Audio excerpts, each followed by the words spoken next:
Hello everyone and welcome to my Awakening Musa guide for 2021. I want to start off by saying that this guide will not cover anything about the Succession Musa kit, and I do not plan on making a guide for Succession Musa as I do not play it. With that out of the way, this guide will mark my 4th complete Awakening Musa guide that I've ever made on my channel. Played this class for around 4 years and have been with it pretty much throughout all of its ups and downs. All of my guides have also generally been very well received and promoted by a lot of the veteran Musa players in our community, as well as the admins and the mods and the owner of the official Musa Discord. However, keep in mind that everything I'm showing you in this video is my own take on the class and my own suggestions for things, so if you feel like you'd like more opinions, viewpoints, or other options in general, I always recommend for people to reach out, ask questions, and or compare with other info and guides elsewhere that they find in order to do whatever is best to help them learn. I'd also like to think that I play this class at a very high level and I have a pretty deep understanding of its kit in most aspects. I've also helped hundreds of players through comments, DMs, in-game, or wherever else with help in regards to practicing or providing tips and useful info about the class and its mechanics. So if any of you ever have any questions about anything in this guide in particular, or just the game in general, always feel free to reach out to me with a message in direct Discord DMs, my live stream if you're there, my channel on Twitch, or here in the YouTube comments. I'll answer every single thing that I can, as long as I think I can provide some kind of useful information to you.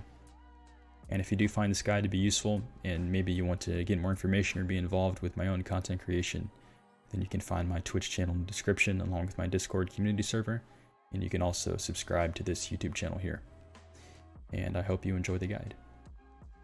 Alright, we're going to start things off with my PvE add-ons that I'm using currently. Do note that you can now run 6 Awakening add-ons if that is what you choose to do. However, I am still using 2 pre-wake add-ons and 4 wake add-ons. I feel like Blind Thrust and Rising Storm still need to be incorporated into our pre-buffing kit for PvE, as the buffs are pretty noticeable. Getting the built-in crit buff from Blind Thrust and the DP from Rising Storm helps, and the skills just kind of flow naturally when you see swap or combo from pre-wake into your Awakening PvE buff. So let's go ahead and get into these. I am using Blind Thrust as my first one with 20% crit rate and 7% attack speed. And then we have Rising Storm with 20 monster damage and minus 15 DP buff. And then our first Awakening add-on here is Counter Assassination with back attack damage and critical hit damage 3%. Now on this add-on, I change between the down attack and the back attack modifier depending on the grind spot I'm at. So if I'm at a spot such as Sakraya or Histria, where I cannot down the mobs and get benefits out of a down attack modifier, I run the back attack damage modifier. And then if I am at a spot where I can down the mobs, such as Akhman or Manchams, where you can CC and down the mobs and get benefits out of your down attack modifiers on skills, then I take the down attack modifier for Counter Assassination to keep that buff up. And getting back to things here, we have Fiery Crevice. I take 20 monster damage and minus 15 DP. Projection, I have all accuracy plus 4% and all evasion minus 4%. So when I hit monsters with projection here, I'm going to get a 4% accuracy buff, and then all the mobs that did get hit, they're going to lose 4% evasion. So technically that counts as a total of an 8% accuracy buff for me when I'm hitting those monsters. Below the belt is my last one here with 20% critical hit rate and 7% attack speed. Now with the recent add-on changes, they have been changed into 3 different tiers: tier 1, tier 2, and tier 3. And unfortunately, Musa does not really have any viable skills where you can get a reliable tier 3 add-on that you can have a good uptime on and keep it up. So the skills that we have that are tier 3 are Retaliation, which is a 20-second cooldown, Nemesis Slash, which is a 15-second cooldown. However, if you're running the Absolute or the Flow Nemesis Slash so that you can get it out of Awakening, it becomes a 20-second cooldown due to that skill. And then our third one is Crust Crusher, which is another 20-second skill. So if we look at the tier 3 add-ons, you'll see their higher values. We get an extra 10 monster damage, an extra 10% critical hit rate, and 3% attack speed if you run similar add-ons to what I have on other skills. However, you can only keep these up for 7 seconds, which is pretty much a third of the downtime of the skill cooldown. So it's not really reliable to keep up as a buff. And that is why I do not run them. I just run the add-ons mostly on tier 2 skills, on skills that have lower cooldowns, such as Below the Belt, which is 9 seconds. Dash Slash, which is 8 seconds, is another common add-on you see a lot now. And Backflow, which is 12. Yeah, 12 seconds on Backflow, 8 seconds on Dash Slash. But as I've always said in my old Musa guides, I still recommend for you guys to take add-ons on whatever skills you find comfortable to give you the buffs you need to do whatever PvE content in the game that you're trying to do. So don't feel like just because I'm running these, that's what you need to run and that's what's best. Just play the game how you like, and try to take the best add-ons you can depending on the skills that you're using in your PvE combos and rotations. Okay, now let's talk about these PvP add-ons. So we have Blind Thrust again. I take the same 20% critical hit rate and 7% attack speed. I have Counter Assassination with a 7% attack speed self buff and a minus 7% attack speed / cast speed debuff. On Crust Crusher, I have all DP minus 20 and a critical hit damage buff of 5%.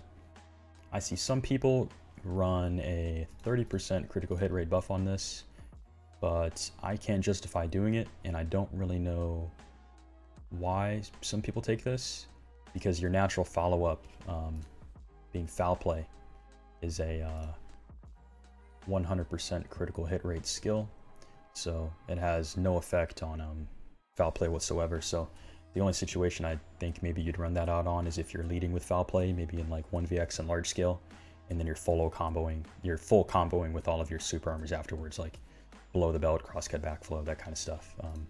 Maybe that's the reason why I've been seeing that lately, but I personally don't run it.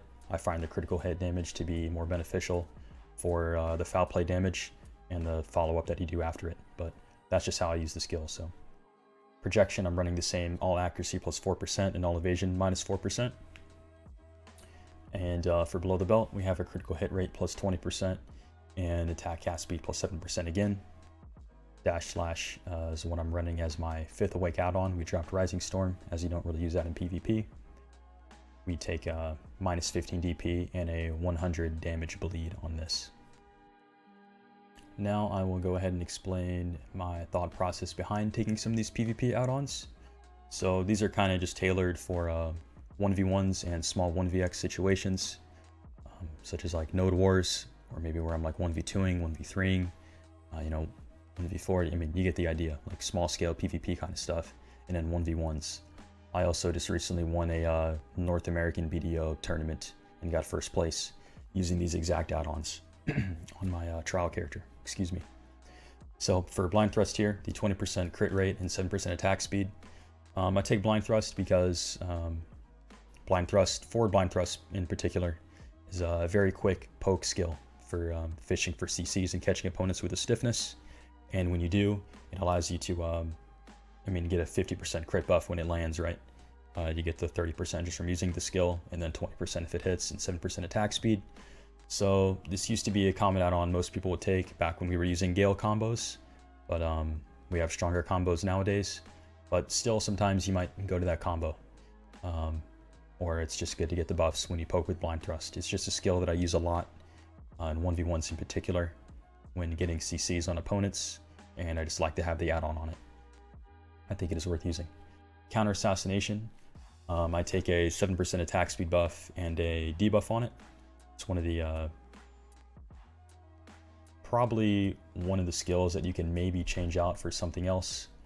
Same with Blind Thrust. I mean, if you don't use Blind Thrust in the way I do, maybe change it out for something like Backflow or something. Another super armor that you could put some stuff onto. I almost never use a backflow add-on though, just because the skill is pretty low damage. So my thoughts behind the Counter Assassination, while I run the why I am running the self buff and the pre-buff on this. Some situations I've found that 7% attack speed or cast speed difference can really be the difference in me being able to land a like a back chase projection float, getting a CC on the target, or a back chase shift Q, the shout.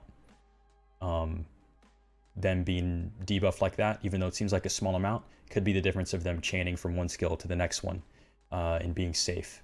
So a lot of times Musas will use a crosscut Q to poke in front so that they can try to stun you and get a CC, so when you're in someone's face.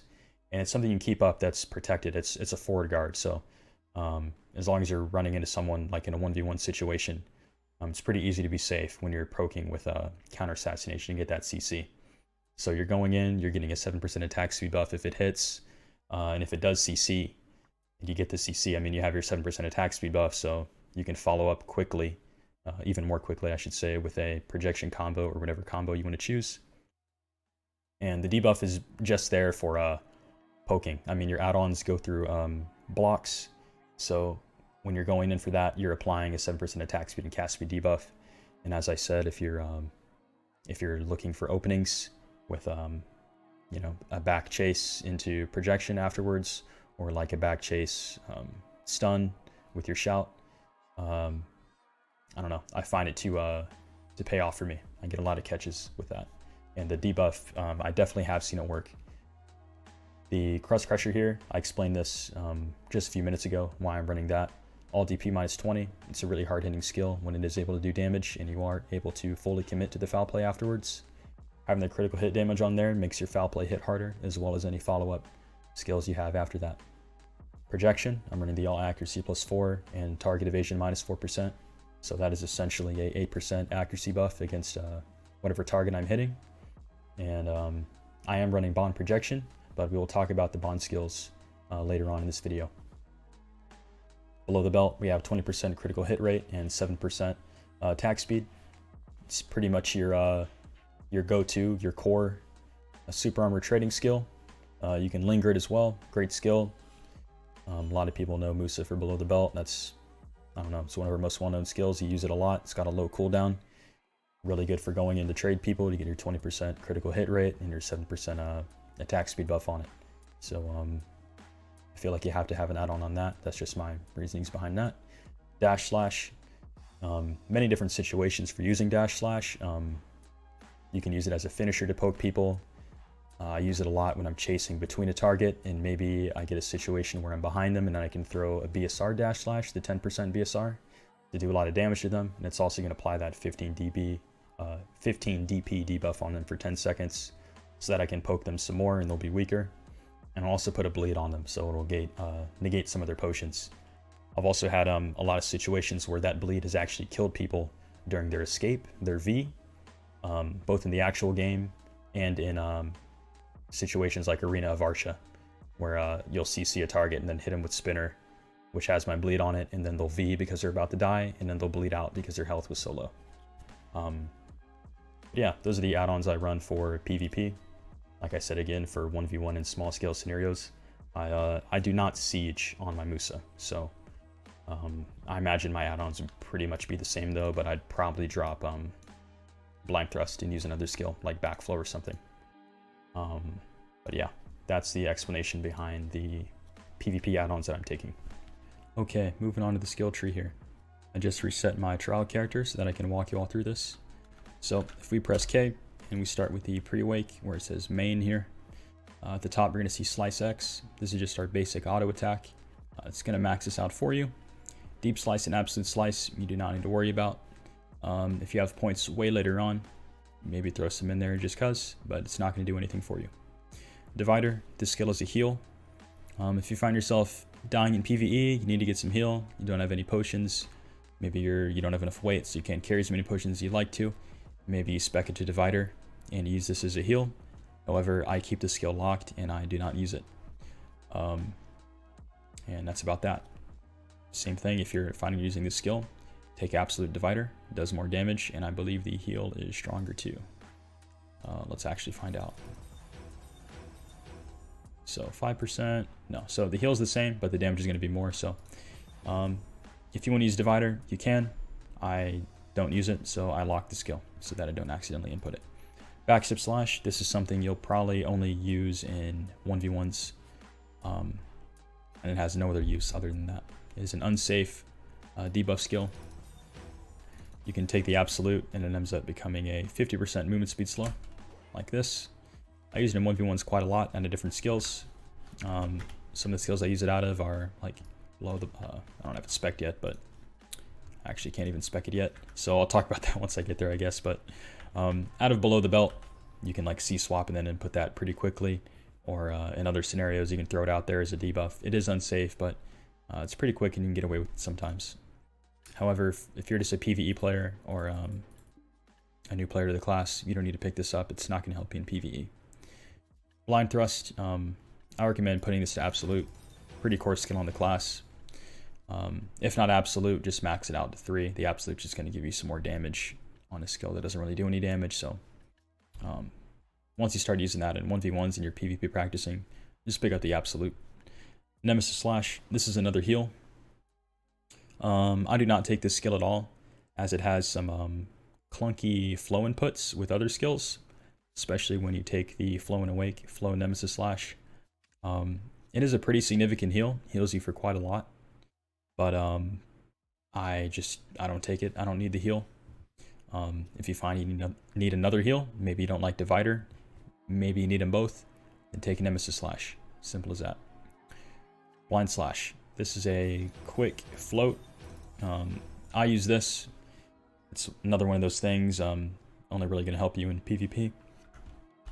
You can use this a few different ways. You can use it after a C-swap to pre-awake, and then down S. However, you got to do it pretty quick. Or down S, sorry. S and E is the input. Or down and E, SE, same thing. You can use it like that. You can also use it after a Dragon Bite. So let me find Dragon Bite and spec that real fast. You can input a Dragon Bite and cancel it actually with SE like this. That's something I do sometimes. And yeah, it's just a float, really quick float. So if you see a CC fails to actually CC the target, it gets resisted. They're immune to it. Maybe use a Blind Slash so that you can float them and continue comboing.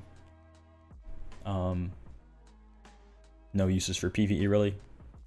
Also, I don't know, probably takes some getting used to use. It has a really small hitbox, and it'll take some practice before you can get it down. But not something you really need to pick up for a long time. And even then, it's just a choice if you want to use it. Whirlwind Cut, this gives you some WP back on your side LMBs. This can be useful early on for grinding, but other than that, it doesn't really have a use, so you don't need to worry about speccing into it. The Whirlwind Cut Grinder activates on the auto attacks and gives a -10 DP on the last Whirlwind hit. So if I spec into this to show you here, we'll take this, we'll take Grinder. So if I hit 3 times, I believe, 1, 2, 3. If this icon goes away at the top here, well, there should be debuff icon, but it's glitched, it's not quite showing it. But it'll apply it to whenever mob we're hitting here. So if I go to one of these dummies here, we can put the Grinder debuff on him, and you'll see it puts the -10 DP on him. And that will stack with other skills, but it takes a while to apply that. Not something I choose to use. Carver. This is a float. I've never used the skill. I just lock it. I don't spec it, and he points into it. Doesn't help you in PvE either. It's also unsafe, so I just don't choose to use it. Pretty useless skill for me. Gale. This is something that I used to always recommend people for taking in 1v1s once they get to that point. However, with the current state of our BON projection skill, which we're about to get into here, I don't really think you need to rush this for 1v1s. Projection will suffice. However, do pick it up at some point, because Gale combos are still quite strong when you look at other combos that do not involve projection. Dragon Bite, you want to take this the same as Blind Thrust to get the absolute, maybe when you have the spare points for it, but it's not a very high damaging skill. But you definitely want to pick up on at least the max level of the base. Dragon Claw, these are the Dragon Bite flows. These are just kind of like a style thing, or something you can do to kill people if you have like a lot of gear over them and you want to finish them. In style, you can use the flows. However, don't really have much use for PvE or PvP outside of that, so I don't take them. Rising Storm is a pretty core skill here. You're going to want to take this. You can use Blaze as a filler, however I think we have better fillers that don't quite have the same amount of cast time. So this is your Rising Storm, pretty much what you're going to use to level up all the way until you can get your Awakening. You're just going to spam this skill to kill your monsters. That's pretty much what 1 to 56 is going to look like. It's going to be a whole lot of Rising Storm spams. As I said, again, you can use Blaze if you want to. It's a fiery Rising Storm animation with a really long cooldown. It's filler, but I don't use it. Cyclone Slash. This is a skill you can put on your hotbar, or you can use it out of certain situations. Most of the time you see people use this, it'll be off the hotbar, so I just put it on 4. Press that, throws out a little tornado. It can float people, but most players are never going to get CC'd by this skill. You can use it to create some distance if necessary, but not really something I ever find myself using.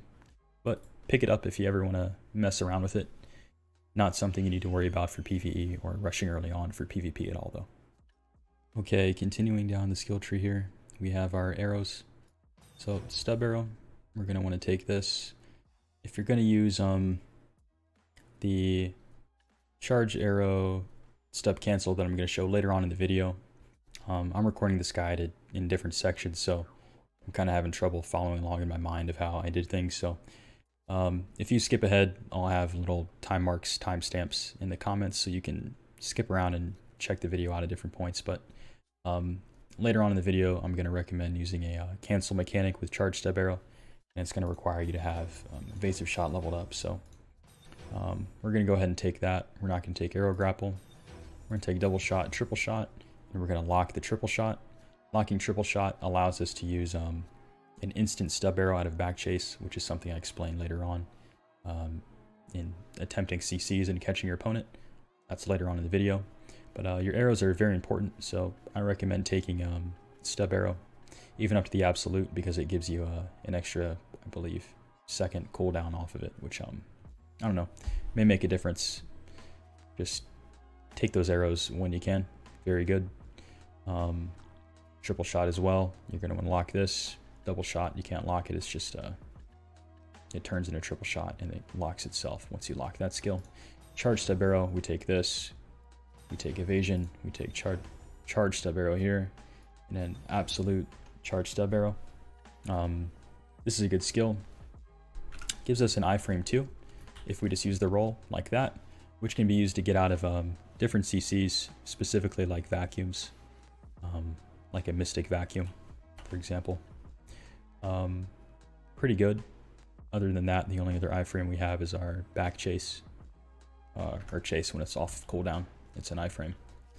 So good skill to have, even if you're not going to use the evasive shot cancel that I show later on in the video.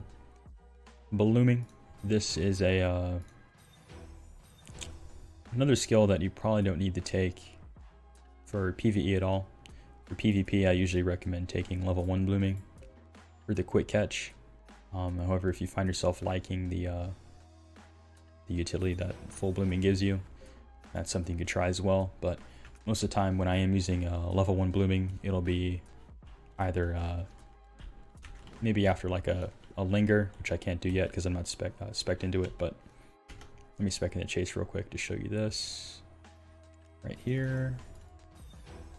So level 1 blooming, just a quick stun catch like that, which we can do a few other things out of. We can float the target, KDM, combo them however we like. But yeah, level 1 blooming at least I think is worth picking up for PvP situations early on for sure. We'll take a look here under, I guess, secondary skills is what this tab is called. Musa Spirit, we're going to want to max the skill and take the absolute as early as you can. This is our shifty, gives you WP back after you use some skills. Oh, well, that's unlocked. That's my Dragon Bite 100. But yeah, that's another thing I guess I can mention. You want to lock these so that you don't use them in PvE early on when you're leveling up, so that you can get to your awakening up to 56. You're going to just want to consume your BSR, and the same goes with grinding in the future once you're in awakening, and grinding beyond like 56, 57 onwards to 60, whatever, right? You're usually always consuming your Black Spirit Rage in PvE. So you can just hit the icon here where it says Black Spirit Rage with a percentile. You'll click that, and you can unlock them all, I guess, with this button, or you can individually unlock or lock different things.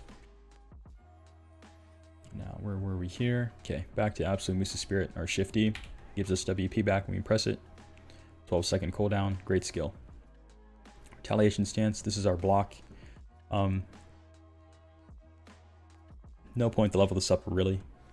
I just take the base one, and then you can choose to lock the animation if you want to. If you end up taking this, so you hold your Q, and if you left click, it'll do a counter attack like that. So you can go ahead and lock that, so you don't do that ever, and you just have the regular block. But it doesn't improve your blocking ability at all if you level the skill up. It's just your base block for pre-wake. Retaliation, Decapitation, yeah, you don't need that. Chase, you want to max this. This is our dash ability. You want Chase, Ultimate Chase. The kicks, these are very situational. It's just some quick CCs you can use, usually for style. That's all I use them for, just for different fun combos in 1v1s, or if I get catches on people. Maybe I like hit someone with the back chase blooming right, and then I kick him down and then combo him. Yeah, just some fun things you can do with the kicks. I like the roundhouse kick. But yeah, feel free to mess around with those however you'd like. But definitely not something you need to pick up for PvE. Tiger Blade, this is a good skill. You can use this for escaping, or what I use it for mainly in Node Wars is for popping traps for people. So like stun traps and stuff for your guild as you're moving forward. You can pop this skill and you'll be immune to all CC. You just run around with it here. You're gonna have a lot of movement speed and practically immune to everything CC wise. So really fast, you can move around, you can pop a lot of traps because they're not going to CC you. Clear them for your team. You can also use it to escape, run away from people, and your dashes aren't going to cost any stamina. You can also use some of our skills in pre-awake to get catches and damage people during it too. Worth picking up, but if you're just doing PvE leveling early on, you do not need that skill at all. You need to put that on your hotbar as well. What else do we have here? The roll, forward roll. You're going to want to lock the roll. This is something you can accidentally input and it'll get you killed. You see it's shift directional button. It's not an iframe or anything, it's just a unsafe roll, so you want to lock that so that it doesn't input with that command, shift to the sides. Force of the Sword, this is a passive, you get that automatically. You want to take all your passives. It's just free stats. We're going to take all of this. We're going to take sword training all the way up. If you don't have the points early on, the one that you can avoid leveling up early on is maneuver training, this evasion. It's not really going to help you in PvE at all early on. But infinite mastery here, skilled hunter, precise martial arts, and sword training are all going to give you beneficial buffs for PvE and PvP early on. For the rages here, you'll see we have two different rage buffs.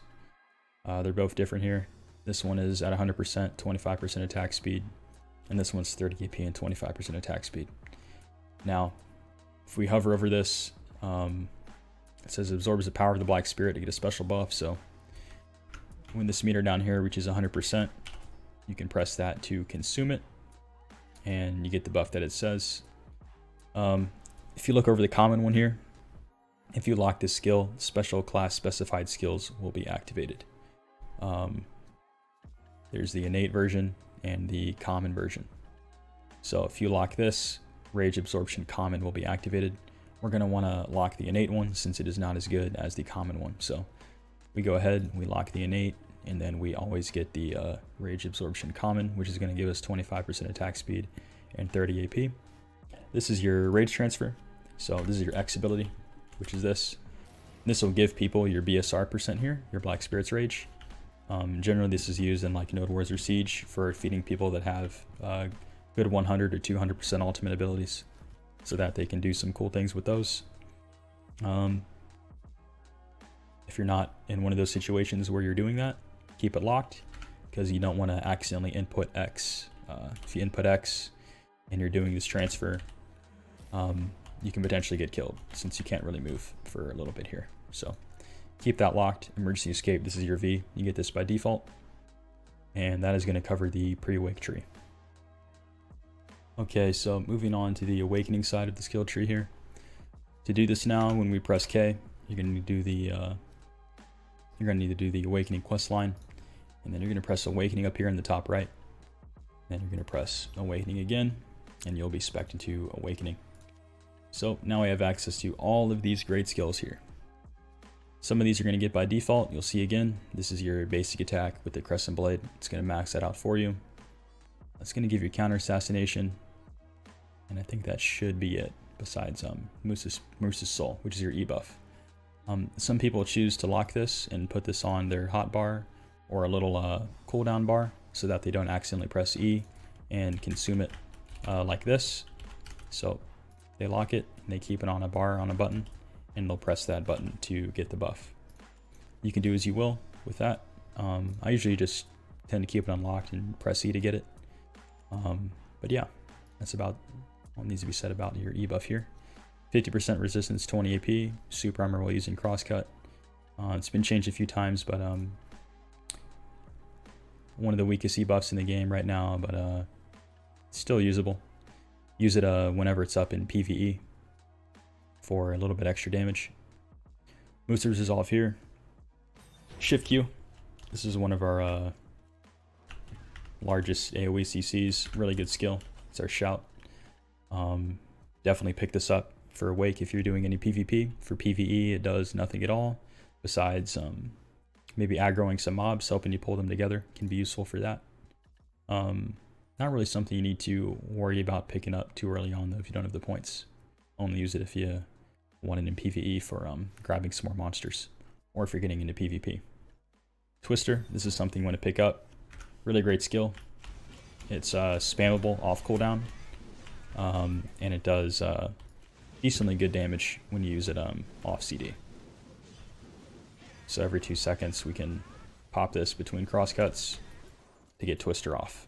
And you can cancel it and cancel some other skills with Twister as well. So really good to pick up, really good in PvE. Definitely recommend getting Twister. Spinner, that's our SLMB skill. You're going to get level 1 of this by default.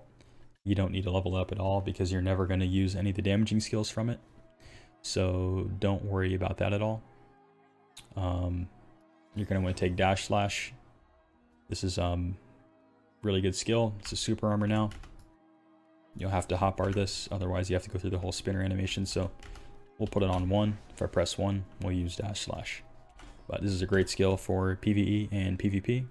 Has a minus DP modifier on it. Super armor with a down smash on it. Next we have Fiery Crevice. You're going to want to max this. Really strong skill for PvE and a good skill in PvP as well.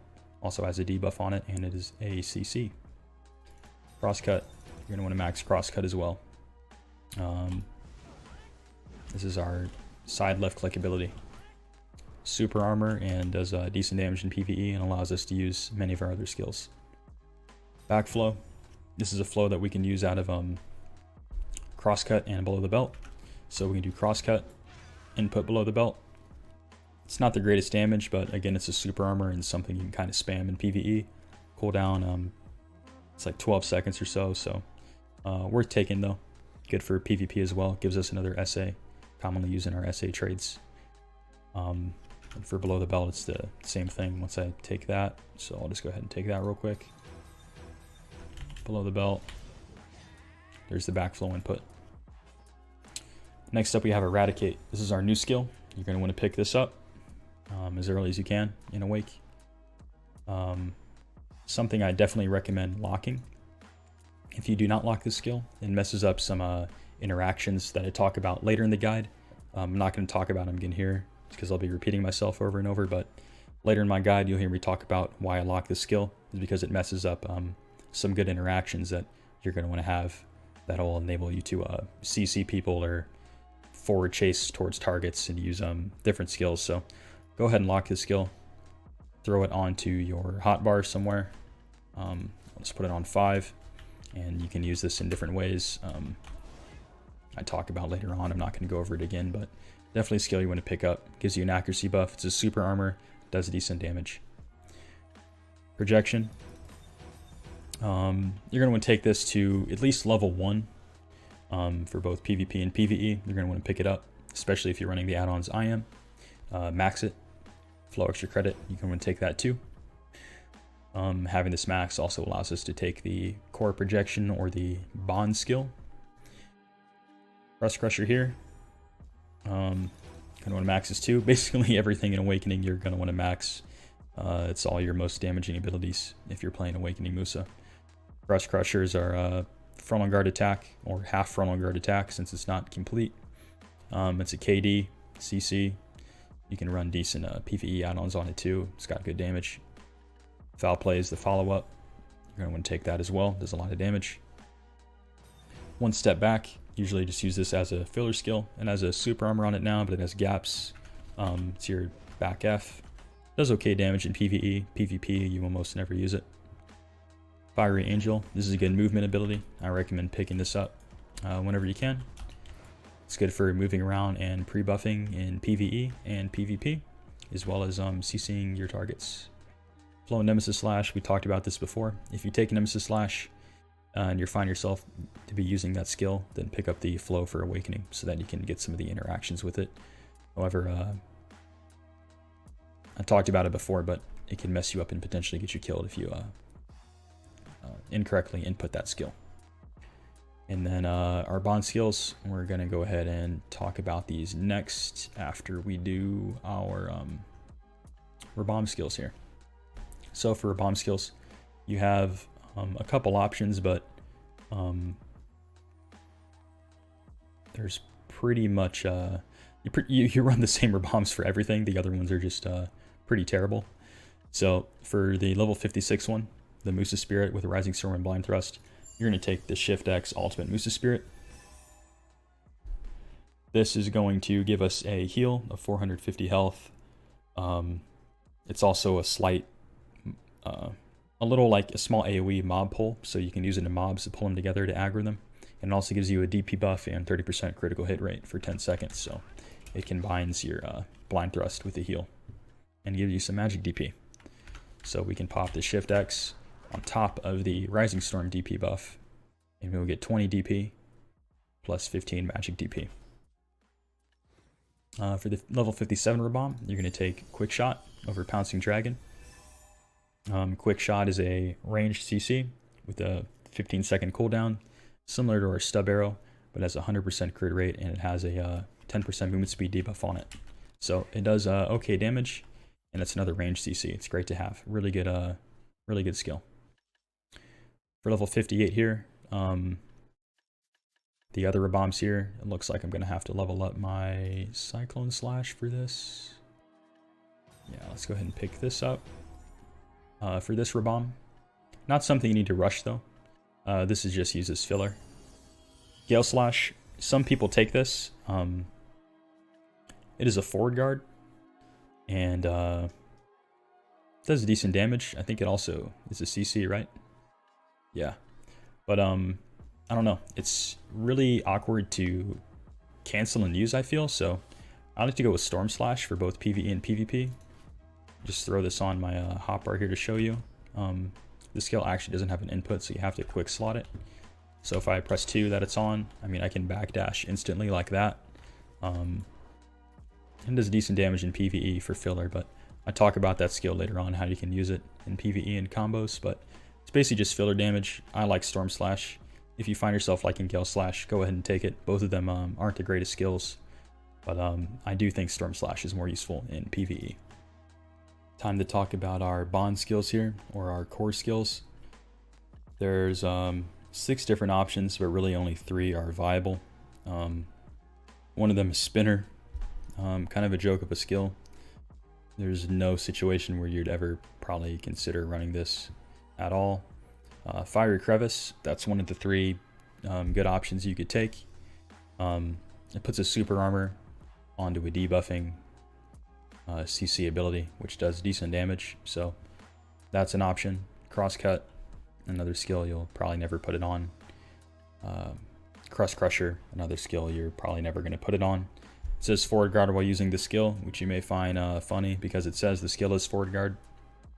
However, they have gaps between the forward guards, and even if you take this core, it actually still has a gap on the skill, so it is pretty useless. The other one we have here is core below the belt, which is going to add a CC, a bound on our below the belt, so that'll get a CC onto an already decently damaged super armor skill.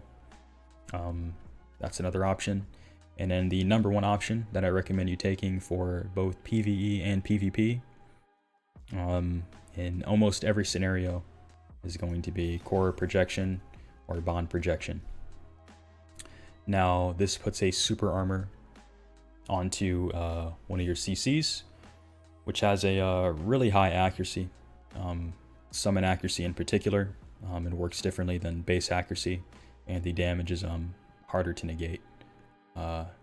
Just does a lot of damage. It's a good skill. It is also a vacuum.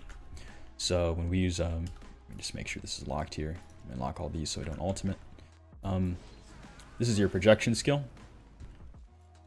And when we take the bond, it's going to be super armor. However, it is not going to be a lingering super armor. I talk about lingering skills later on. So below the belt, you'll see I get the super armor icon for quite a while after I actually do the attack animation. That is not the case for projection. Once it goes out, you lose your super armor effect. So if I stand still like that at the end, I can be CC'd. Now, why do we take bond projection? Currently, there are some interesting interactions it has when you do crosscut Q projection, and you do a back chase projection. Now, it's very inconsistent, but you'll notice at different times when I do this skill at a back chase, you'll see two waves come out. Now, I could not tell you why this happens, but it greatly increases the damage of the skill because it's essentially using the skill twice. So once again, if I do back chase projection, it's going to use the two waves. You'll see that. It looks like it's using the skill twice. Does a lot of damage. Really, really good for PvP. It's pretty much our strongest skill right now. So out of back chase, we can do that. You can see the waves were closer together at that time. It's very inconsistent as far as when they're going to come out, from what I can tell. But it's been like this since release, and as time has passed, more and more people pick it up, and it's just hands down, it's our strongest skill.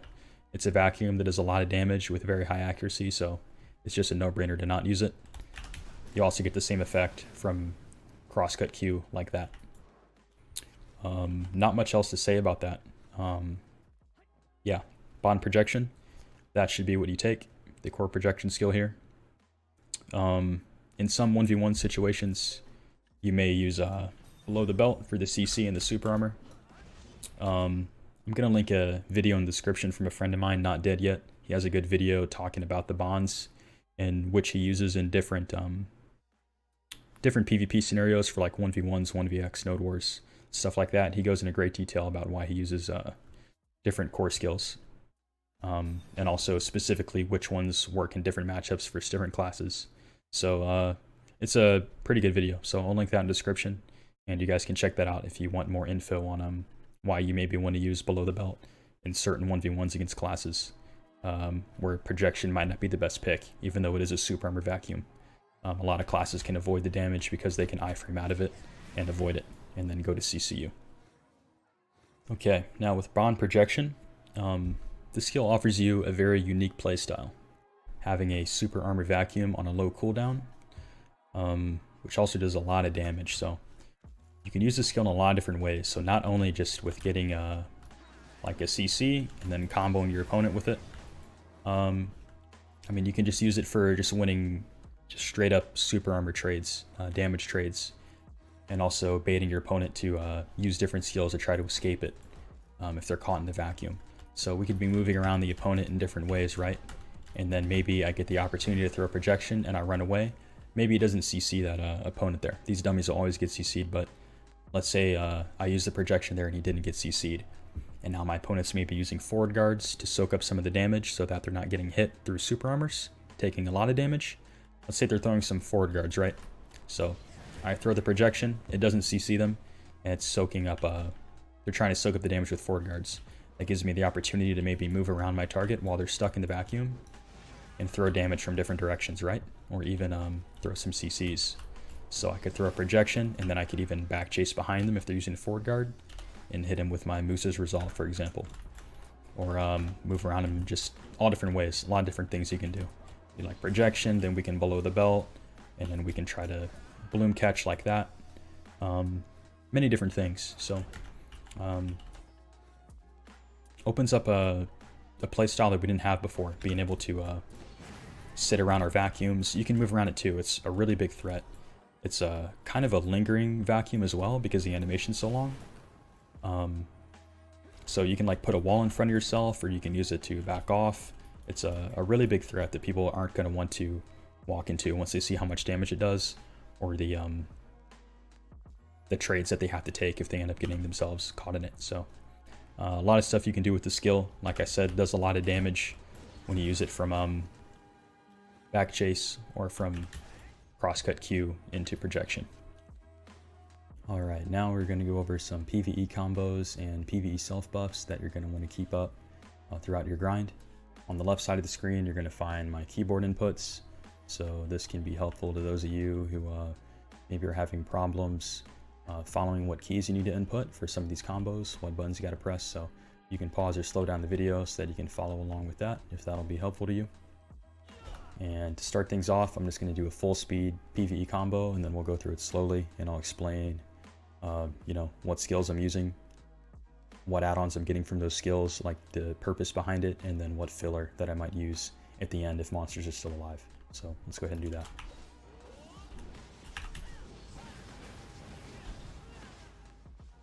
Okay, so that's going to be the standard combo there.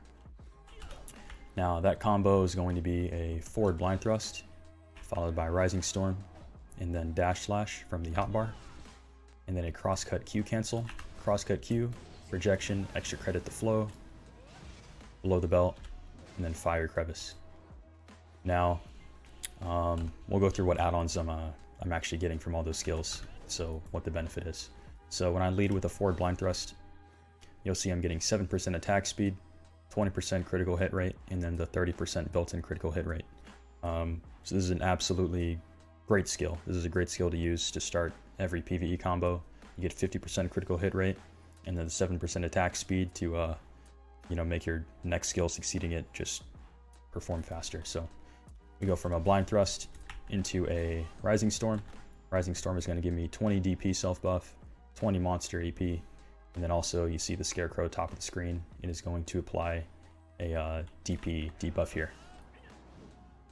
Now after that, we go into dash slash from the hotbar, so you'll see this, and then we're also going to be using a crosscut Q cancel. So projection comes out of our Q, counter assassination, faster when we use crosscut Q. So just to do it, it's as simple as hitting crosscut, and then at some point during the crosscut, you input Q. Now you can do it at pretty much any point, later into the crosscut or right at the start. It should look something like that.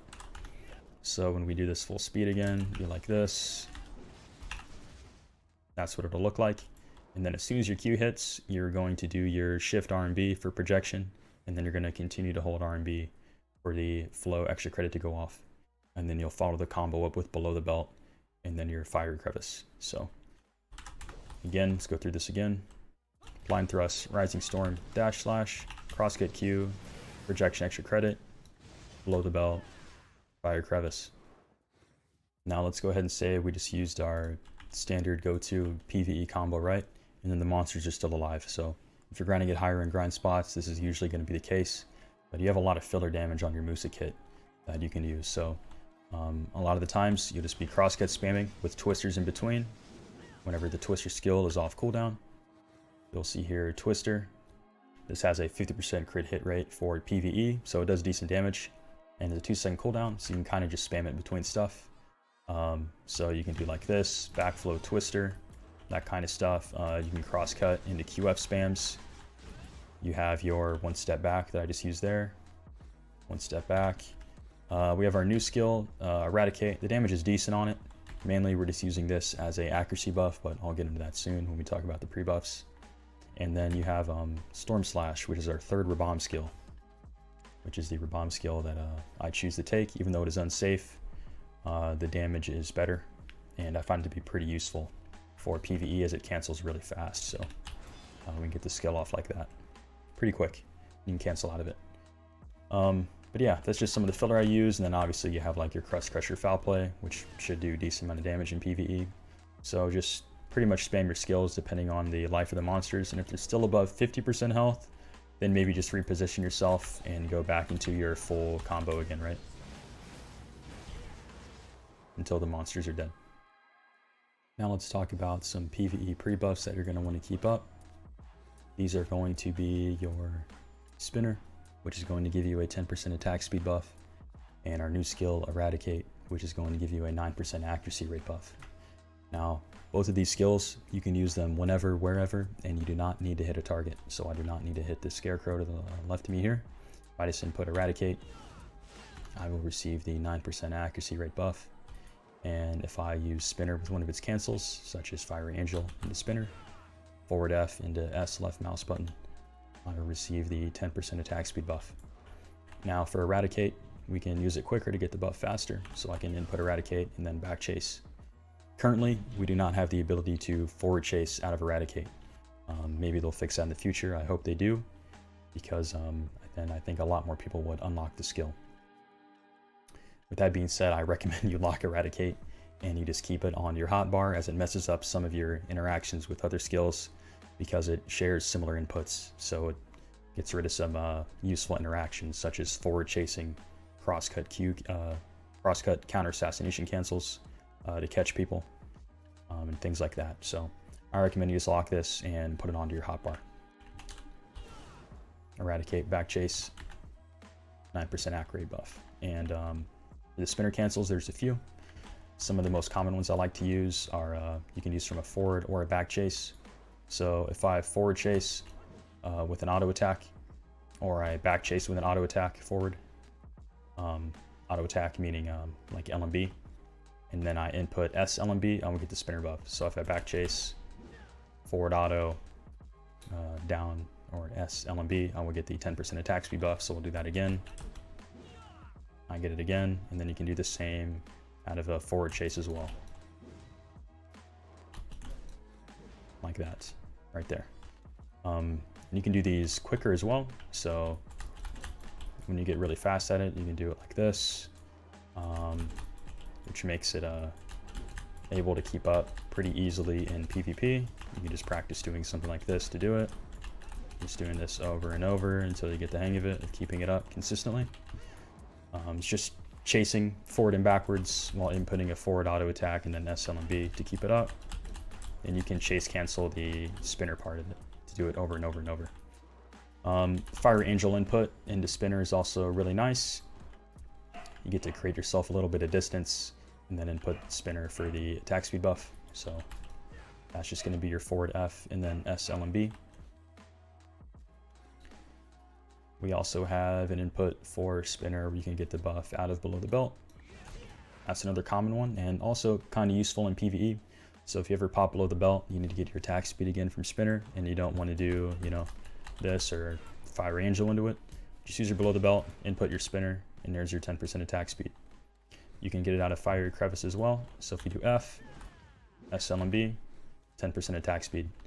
Those are pretty much the ways that I recommend you keep your Spinner buff up. And for Eradicate, it's just use the skill and back chase. If you want to keep moving forward with Eradicate, you can do a 180 camera turn while moving forward. It'll look something like this, and then you'll be forward.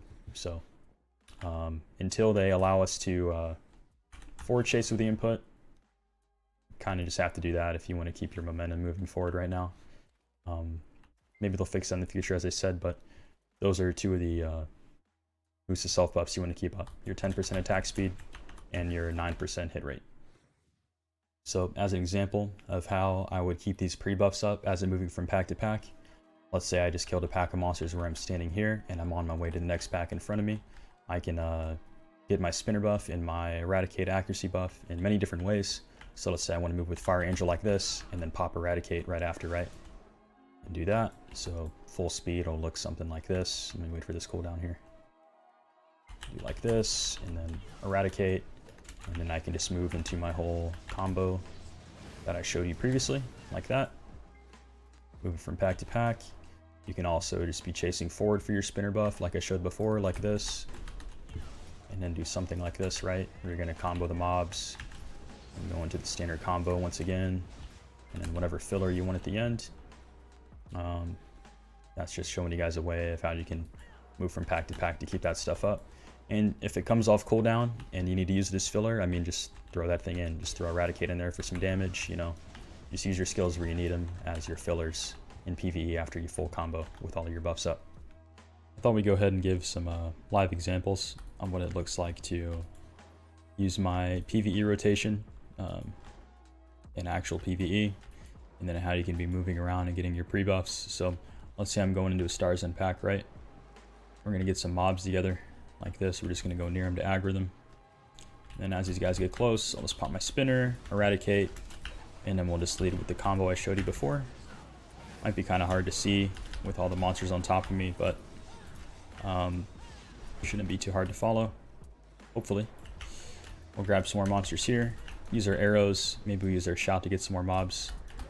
Let's see, I get my spinner buff again, Eradicate, and we go in for forward blind thrust, you know, just the same combo. And then you can finish certain monsters off in different ways. So if like this one's low, we can just cross cut them out, throw a twister in there, and grab some more monsters together, get some from long range. Just hold our block maybe so that we're safe, right? Round them up together. All different ways to get our buffs here. Once we get close, or wherever we want them to be, we're going for the full combo and just finish the mobs off in different ways, using whatever skills we have left as our filler. And you can also feel free to just like input Eradicate where you need to as filler damage, since it's a low cooldown. You can keep the buff up always, and also maybe mid below the belt you're inputting your spinner, as I said before, so that you get that attack speed buff down there. But yeah, that's about it. Just move between the packs as you need to, get your buffs up however you'd like, round up all the monsters, and then go in with the combo as I showed before. And that's about it. Should have pretty good success with that. All right, let's talk about lingering here. So we can linger forward guards and super armors on this class. Now, your super armors that you're able to linger are below the belt, crosscut, and backflow. All three of these can be lingered, and you'll have a super armor effect, meaning the only way you can be CC'd is if you are grabbed.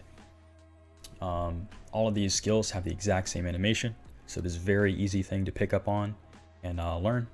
So below the belt here, we're going to be in super armor until the crescent blade hits the angle of my knee there, as you can see, right in this position. So once I return to this position, this state, I'm no longer in super armor, and you can see that again with the, if you go to show hide in your settings, you can put on your defense icons, and you can see the state for yourself. So super armor, the icon's there until it hits the knee.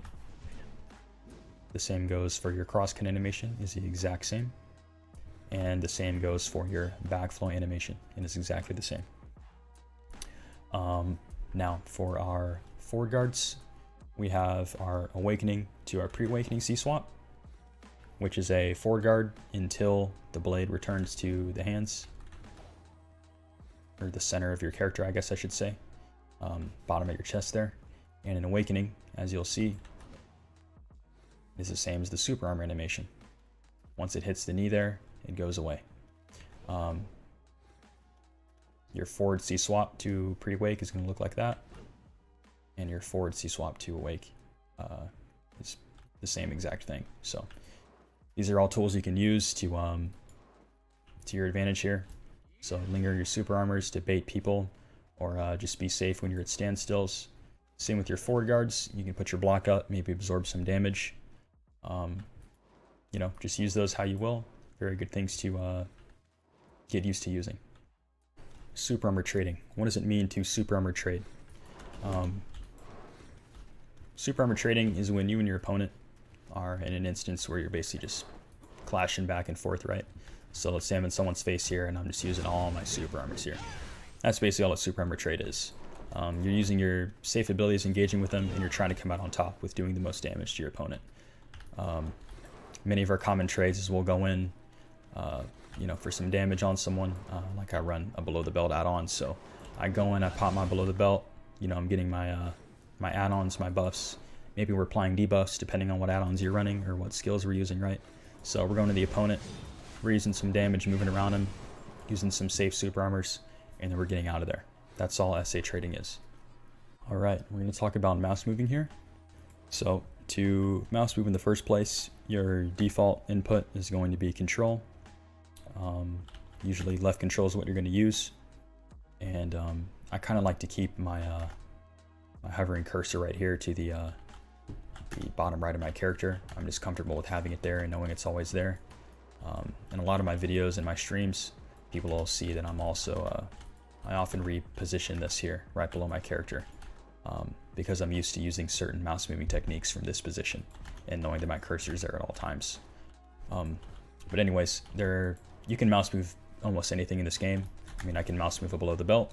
Not that it's useful, but it's just a good thing to know. So common things that you'll see people mouse move on Musa, for one, is Crust Crusher. So Crust Crusher, you can mouse move the skill, and actually wherever your mouse move it, you can apply your forward guard to be in that direction. So if I input Crust Crusher, right, you're moving your forward guard all around you, wherever you choose to use that, in any direction. You can change where a skill lands, right? If I mouse move it, all different kinds of things. Another thing is Fiery Angel. This is a common one. So Fiery Angel is going to move us forward, right? And then we can use a float, the attack at the end of it. But you can mouse move the skill and you can hit people from the side. You can go past them and come back like this and hit them from behind and do some cool stuff like that. And you can also mouse move some of our poke skills, like a forward blind thrust. You can mouse move, although you don't really need to because you can just camera turn it. And Dragon Bite, you can mouse move like that. However, actually getting that to work in live PvP really just depends on your ping, if it's going to register. So it's something you see a lot of KR Mooses use. But for people like me who live in the US, you're playing on NA servers, my ping is over 100, so I almost never use that. But that's all mouse moving is. A few different things you can do with that. Choose and mouse move different skills if you just want to be stylish with some things, but most things aren't too important besides the Crust Crusher one. I'd say that's the biggest thing. And then the Fiery Angel, just depending on how you maybe want to incorporate that to catch people, although it's risky. You can use it for running away too. So let's say I'm like chasing backwards, maybe I'm out of stamina, so I input a Fire Angel and go backwards with it like that. Before we start talking about PvP combos, I want to go over CC mechanics and how those work and how you need to be thinking about your combos actively as you're trying to catch your opponent. You need to know what you're doing, what your skills are actually doing to your opponent, and then what kind of combos you can potentially follow up with. So if we look at the different CC types in this game, we have knockdowns, we have floats, we have stuns, we have stiffnesses, and we have down smashes. Those are like your common CCs.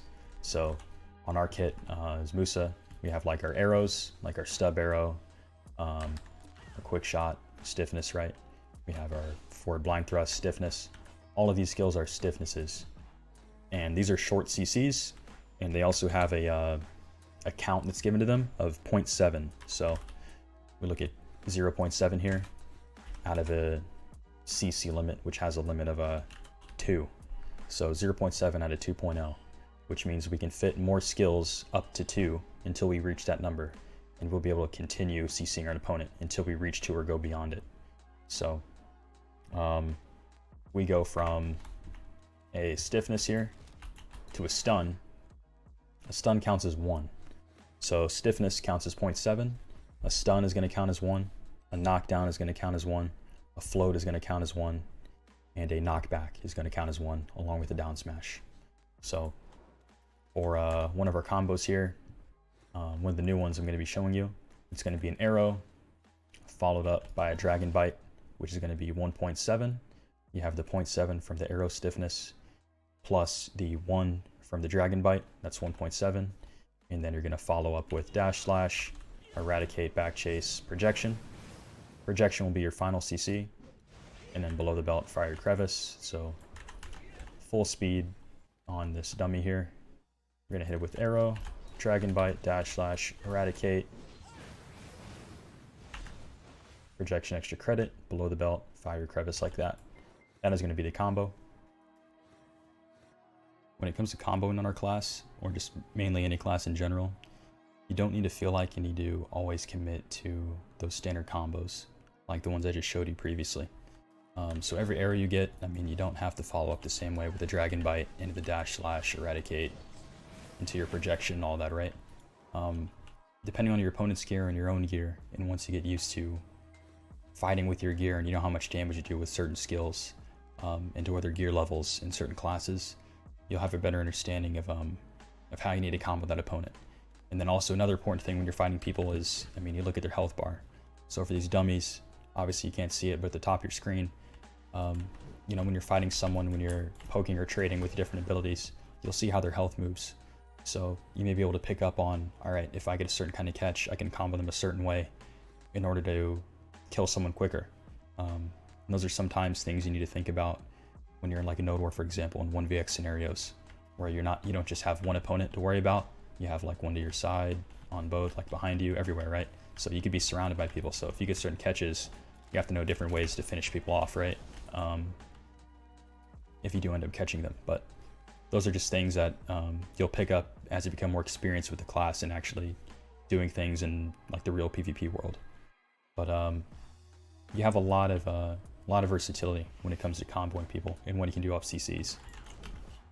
So like every time I get a crosscut Q, I mean, there's endless things you can do, right? So you only hit one out of the 2 for the CC limit, right? So for a stun, I can follow up with a KD.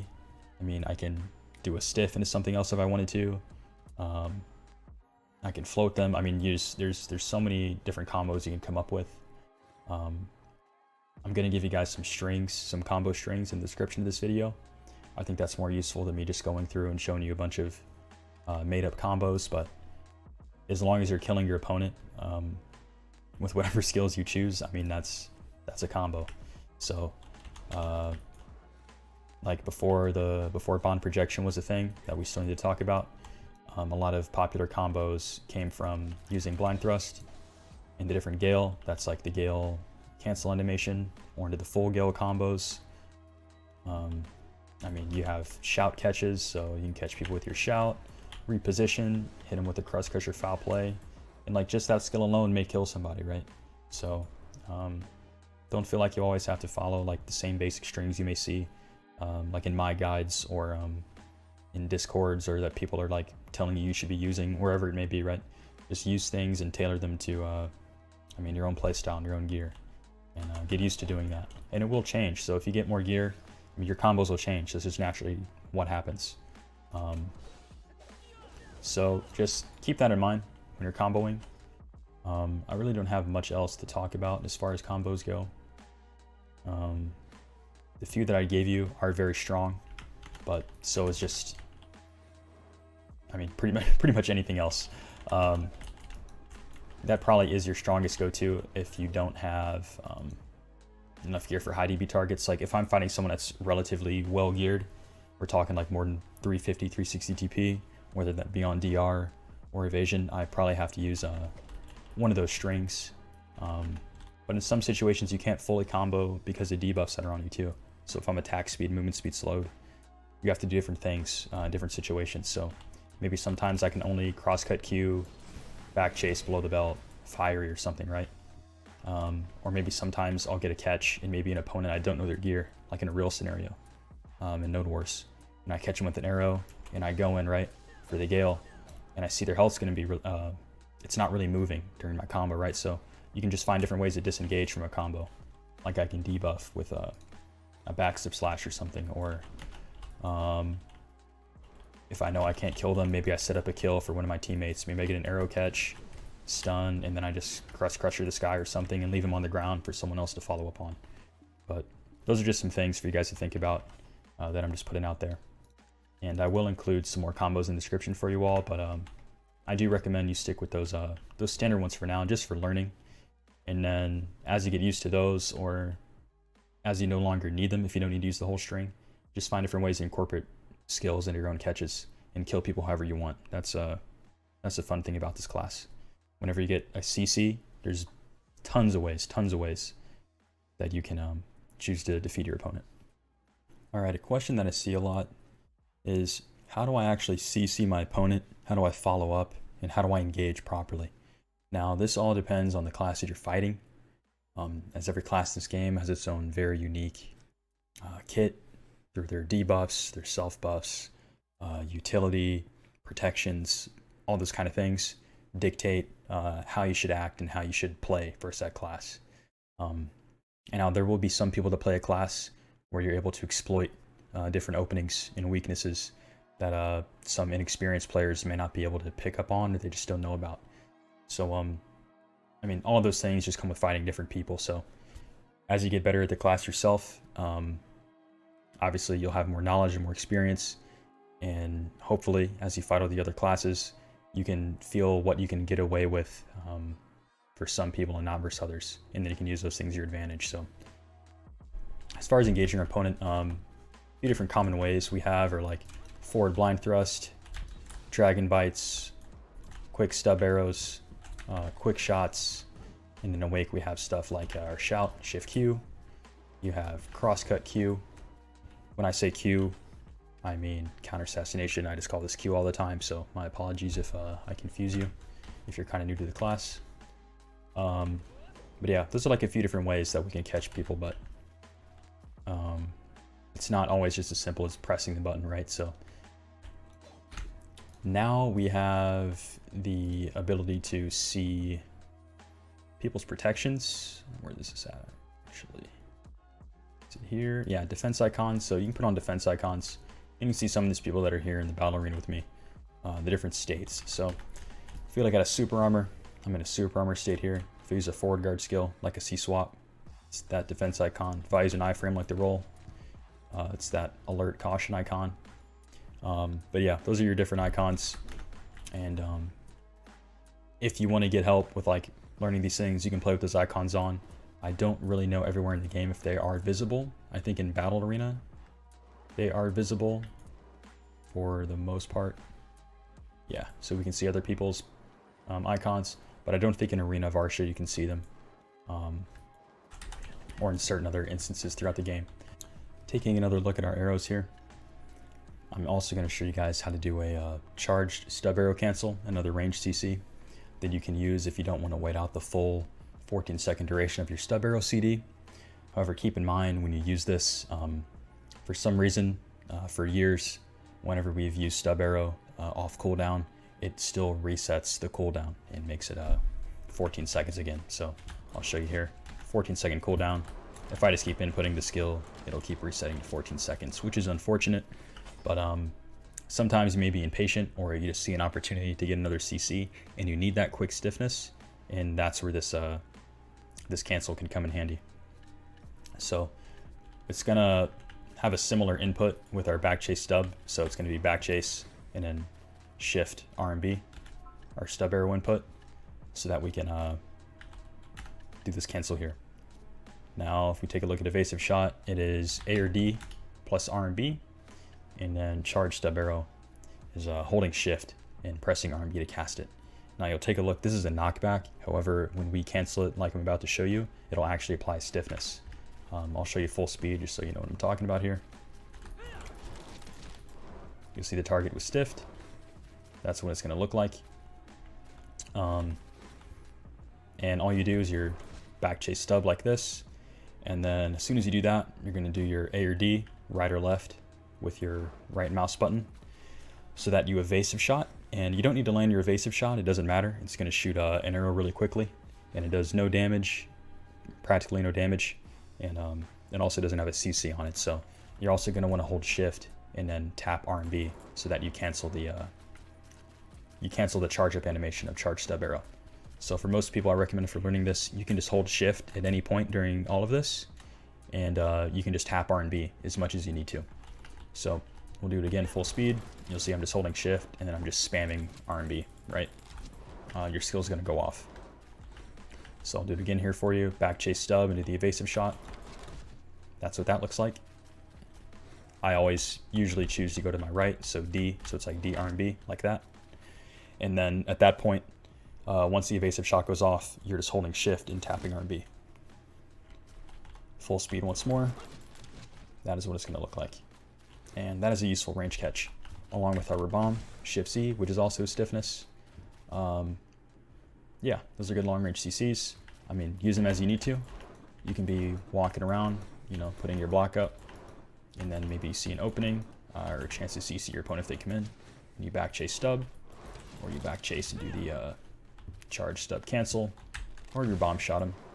All good range CCs. Okay, so forward blind thrust catches. Now, usually you're going to be on the move when we have an opponent in front of us, right, that we're trying to catch. And you may want to do more than just walking in their face and inputting the skill, right?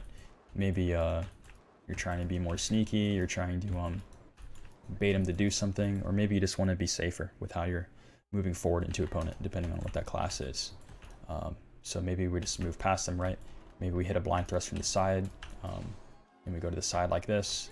You don't always have to engage the same way. And the skill can be camera turned. So the actual input, the direction of which the skill is like actually attacking your opponent, it changes depending on where your camera's looking. So you see I can strike forward and be looking backwards, but if I camera turn during the input, it's going to change where the skill is going. So if I chase and then I blind thrust, I can actually hit this guy's back and be facing another direction if I camera turn it quick enough, which allows us to go around people's forward guards and blocks. And a very useful technique to catch people. You can also do it from the side too. So just at any point in your chase, right? You could come next to your target. We can just use a blind thrust and bounce off, or we can try to camera turn flip so that we can hit the side as I showed you right before. For our other CCs, such as Dragon Bite. Dragon Bite is another quick poke CC that we have on our kit. Input is S LMB or down LMB.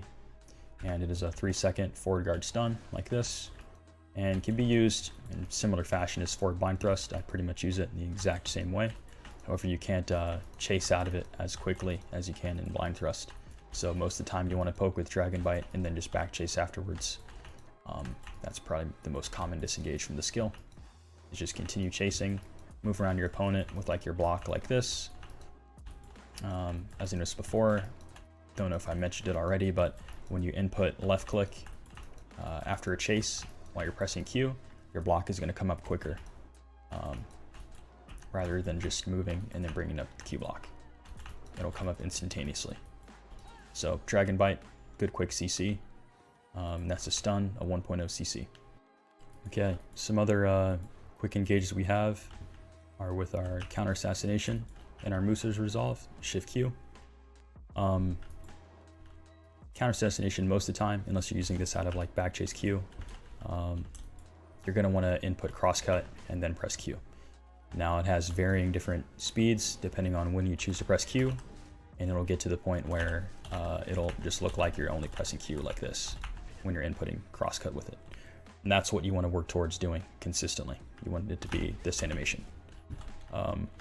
Now we can use this in a forward chase, so I can chase towards an opponent, right? And then do it like this. And you're going to get the stun off of it. Now it's only going to stun when it's off CD, obviously. So we can do this. And this is going to be a stun. It's a forward guard. Pretty safe engage versus a lot of different classes. And has a lot of good follow-ups too. It's a 1.0 CC, so a lot of different ways you can combo out of that skill. Really good. The other skill we're going to talk about is the Shift Q, Musa's Resolve. This is another stun. Really wide AoE, like I can CC this target from right here with Shift Q there, and that's a stun. We can follow up different ways with that. If you hit him from range, I mean, you can follow up with Fiery Angel Float. I mean, you can go walk up to them and then back chase through them and then projection. I can even just catch him with the shift Q and then commit to Crust Crusher foul play. Many different things you can do off that catch. Really easy skill to use. I often use it through or after lingers. So lingering is something I'm going to talk about next here. But a linger is where you have a skill where the protection animation it keeps going after you've used the attack part of the skill. So for example, below the belt, you'll see I have the super armor indication on the skill as well as crosscut as I'm at these different points of standstill. There's backflow, there's below the belt again. These are different skills you can linger, and the point of me lingering them is well, for this situation, for getting a CC, is I'm lingering, sitting still. Maybe my opponent doesn't know what a linger is or isn't familiar with how I use this this ability to my advantage, right?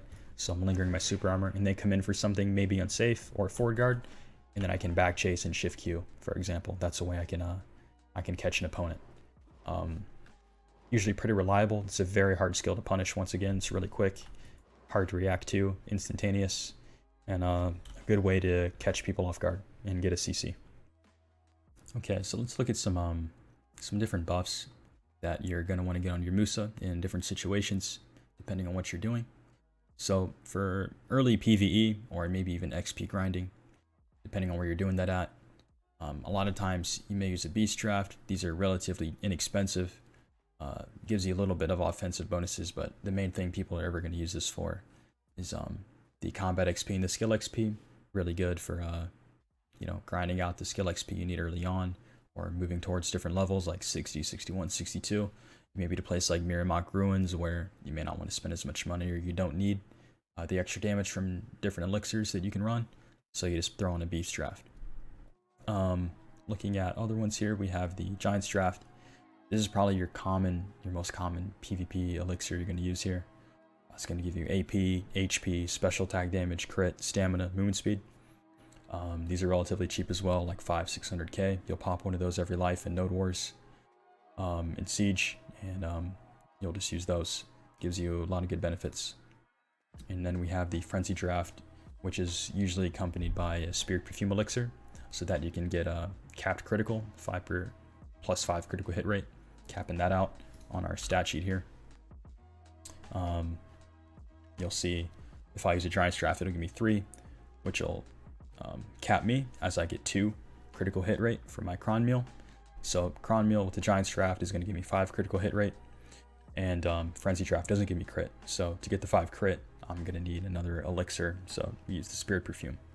And that gives us WP back on hit, which kind of synergizes with the HP recovery on hit with the Frenzy. And you generally use this combination of places where you need to have more sustain, and or you can't ground the monsters, so you'll get more benefit out of running this for the AP versus monsters, the accuracy, and the -15 DP that you apply. For most PvE spots where you can down the mobs, and maybe you want some XP, you're going to run your simple Cron Meal. For everything else, you're going to use your Exquisite Cron Meal, even in a lot of PvE situations. So I use Exquisite Cron Meal for Sakraya, some of the Elvia spots like Red Orcs. I use it there. And also you may want to use it like Star's End or any place, especially if you're going to be on Arsha, or maybe your guild has a lot of decks against you and there's a lot of PvP going, and you need to have more offensive capabilities if you have to defend your spot or duel somebody for spot. It's probably better to have your Exquisite Cron Meal running over the simple one. Now for some other useful buffs, this is one I don't give very often, but maybe you're doing like Red Battlefield or Battle Arena and you want to have some more stamina. You can talk to this NPC here in Velia. This is the general goods vendor. You can chat with them and you can get the Eileens, I don't really know how to say her name here. You'll get this potion effect. Press R, costs 5 energy, and you will get plus 100 stamina for 30 minutes, and all it costs you is 5 energy. Another relatively cheap thing you can do, and something you always want to do in Node Wars Siege, and pretty much any PvP and PvE, is to get a Villa buff. So to get a Villa buff, you're going to need a Villa Invitation, or you need to have an Old Moon Book running. I think I have one somewhere here, but you'll see this. It allows you to buy Villa Scrolls via your campsite without having the invitation. So if we look at our tent here, we have different buffs. The body enhancement gives us 10 AP, 10 DP, 200 health, all resistance 10%, and ignore resistance of 5%. So this is very important to have for PvP, and it's also beneficial in PvE. If you need more XP, you can use the skill and experience one, which will give you your skill XP and your combat XP. There are also some other buffs that we can get. I am in Heidel City right here. I'm going to show you a few other things that are useful.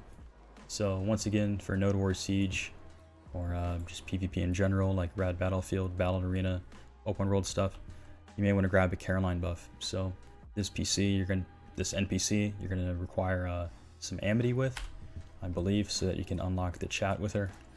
And you'll pay 25 energy, and you'll actually receive a crit buff. Now this actually overrides the stamina buff that you get from Velia, so you can't have them both. So you pick one or the other, and this will give you 10% critical hit damage. Also, in most main towns, there will be a priest or some kind of object or NPC can interact with to receive church buffs, is what people call them.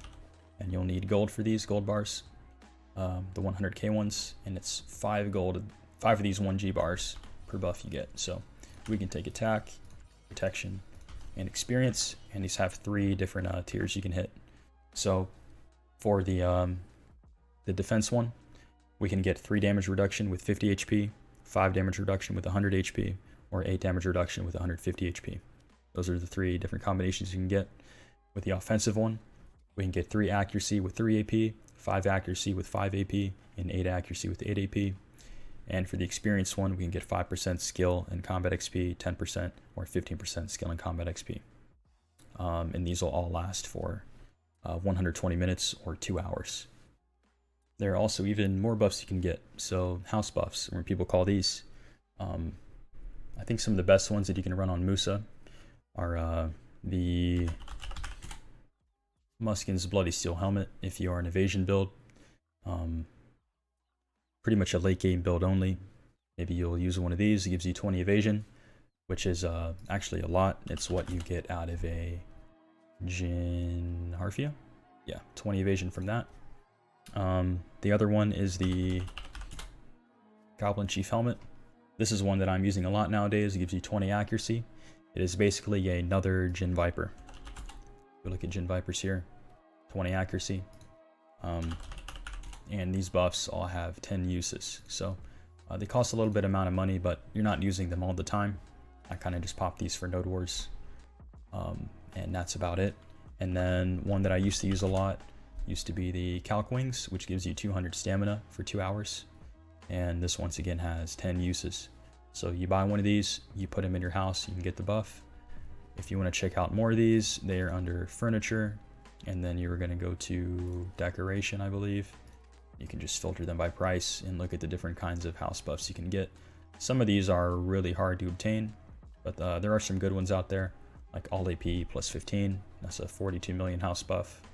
But yeah, there's different ones that offer the same stats, but they come from hunting and other activities, so maybe hard to get your hands on, but those are 3 that I see most commonly used on Musa. Alright, we're going to do a little bit of a gearing progression guide here. Going to do this a bit differently than last time, as now we have seasonal servers in the game. I'm just going to use full seasonal gear as a baseline for a starting point. If you are a new player, I really recommend that you play season. The seasons have a lot of good rewards, other benefits like permanent XP buffs running on the server at all hours. Quest lines give extra rewards. There's different events going on for seasons, all kinds of different things that'll give you a lot of useful stuff in game that'll help you make money and progress in other aspects. But for a baseline, we're going to start with full Pen Tavala gear. And for those of you who do not know, Pen Tavala equivalents are similar to Tet standard gear. So if we look at something like the helmet, the Pen Tavala helmet is it is a Gieth helmet at Tet, is essentially the same thing. Tavala armor is a Dimtree at Tet. The Tavala gloves are Begs at Tet, and the Tavala shoes are Muskins at Tet. And then all of your accessories are going to be equivalent to standard Tri AP accessories. So your Tavala earrings are going to be Tri Tungrad earrings. Your Tavala rings are going to be Tri Crescent rings. Your Tavala necklace is going to be a Tri Ogre or Leighton. And your Tavala belt is going to be a Tri Bassi. And then your weapons here are going to be Tet variants of the standard weapons. So we're going to have Zarka Blade here, Tet, Dandelion, Tet, and a Kudum at Tet. Now keep in mind, when you graduate from the seasonal servers, you get to select one item to be converted into the regular boss gear counterpart. However, you're not able to trade that item. The only situations you can trade it is if, for example, you select your dim tree and then you tap this to pen. Let's say you enhance it to pen by yourself. It still won't be tradable. But if you later turn this into a Fallen God armor, enhancing it with a Flame of Despair, you can then trade the item. So that's the only way you can ever get any kind of monetary benefit out of whatever you choose as your reward at the end of seasons. So if we just go back to Tavala for all of this stuff here, just give me a second. I'll show you my how I would most likely progress my gear if I was in this situation again. Let's just set all of this back to Tavala here. Just talking again on what items you can take at the end of the season. You can pick one of them. A lot of people either take the dim tree for that reason that I just explained to you, or they take the offhand, which is a Kudum equivalent, as most people do not go for a pen Kudum for a very, very long time, maybe like at the end of their gearing, because it's not really a worthwhile upgrade, as there's not much of a difference between the Tet and the Pet variants in terms of the monster damage and the AP DP you get from the item. So Kudum's usually a good choice, and that is also what I took. Alright, so let's start with first things I do here. So this is a level 61 character, and this is also no journals. So if you're a new character, you probably haven't done any of these journals. So let's say you do these, your AP is 243 through a 5 without them. Let's say you do your Bartali's, your Deeves, Herald's Journal, Doran Morgrim's, Pavino, and Fugar's Time of Success. You're going to be 249 AP and 310 DP with your full pen Tavala gear. Your Alkstone here, you get these Takros Spirit Stones through different rewards in season. If you're not using these, I recommend you just use a Destruction Spirit Stone, the blue one, as it's going to give you some AP, some accuracy, and some attack speed, and these generally cost about 1 million silver. Taking a look at the crystals in the Tavala armor, I have just standard Hooms. In the helmet, standard Hooms for the 4-set effect. We have in the shoes Jin Hystrias. If you don't want to use Jin Hystrias, I'm using these just specifically for stamina. You can run Endurance, the blue ones. Magic Crystal with fitting Endurance. It is going to give you 150 stamina per crystal, and these cost I think just a couple 100,000 silver a piece. If you don't want to use these, some other good crystals are the red battlefield crystal adamantines for the resistances that they give. These are what I'm currently using on my main Musa. I think they're especially good in Nova meta right now, specifically in North America. We have a lot of wizards throwing meteors at us.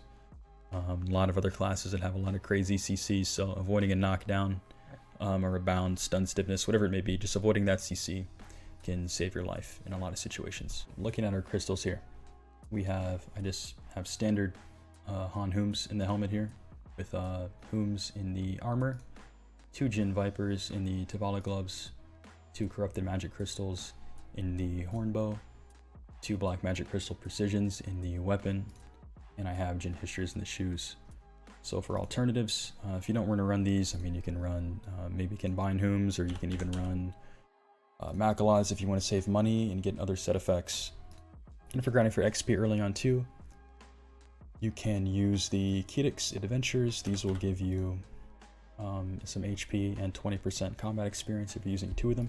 You can also use the regular experience crystals of infinity for 20% combat XP as well.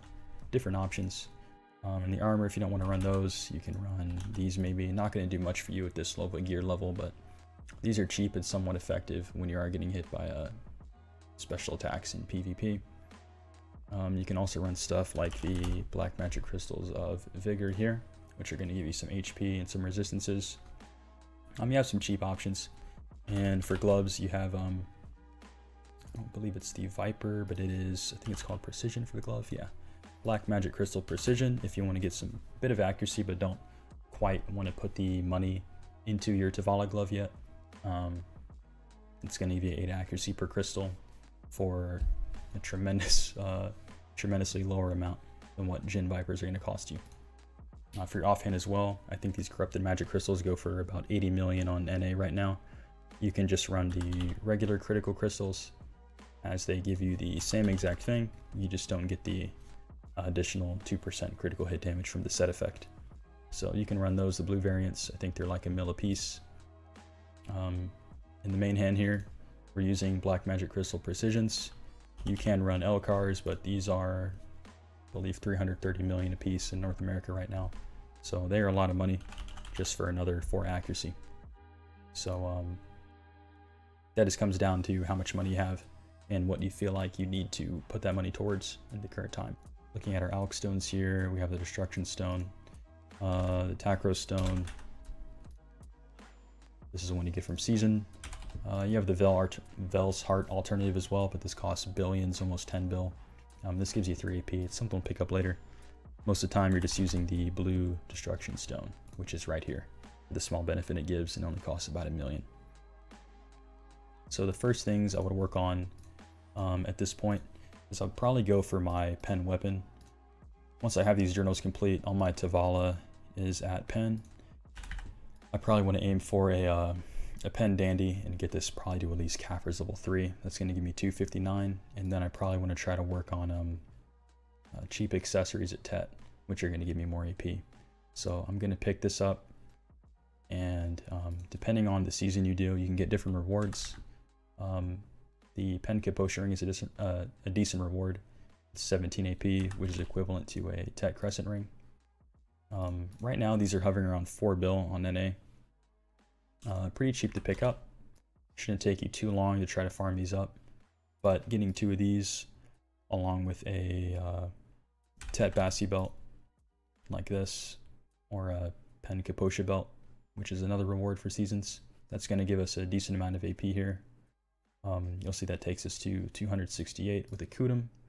And then if we end up ever getting a Tet Ogre, or a Tet Leighton, or a Tet Tungrad necklace, we'll be at 273 AP with a Kudum with this kind of build here with C3. Other options you have are like the Ruins rings. If the prices are similar, you might as well just get the Ruins rings for the extra HP. Tungrad accessories are going to be quite a bit more expensive. Altara belt is the HP alternative for Bassi, giving 100 HP with the same AP. But those are your options for those things. Generally early on, your main focus is probably PvE, gearing up, leveling, understanding and learning the game. So if you get all your Tavalas to pen, like your armors, that's Tet armor equivalent, I recommend you just keep them there for a while and you just keep making money and putting your money directly into getting better weapons and accessories. Because more AP means you're killing monsters faster. Killing monsters faster means you're making more money. And making more money means you're getting more gear. So getting armors isn't going to help you kill any more efficiently. If you're wanting to grind a new space, new spot, and you think you need more armor, then maybe look into upgrading your armors and maybe getting some Kaffir's or something like that at some spots. But most of the time, for most spots, you can just change up the elixirs you're running or your play style so that it's more safer depending on the spot you're grinding. Next thing I would do is I would probably, let's see here. At some point, probably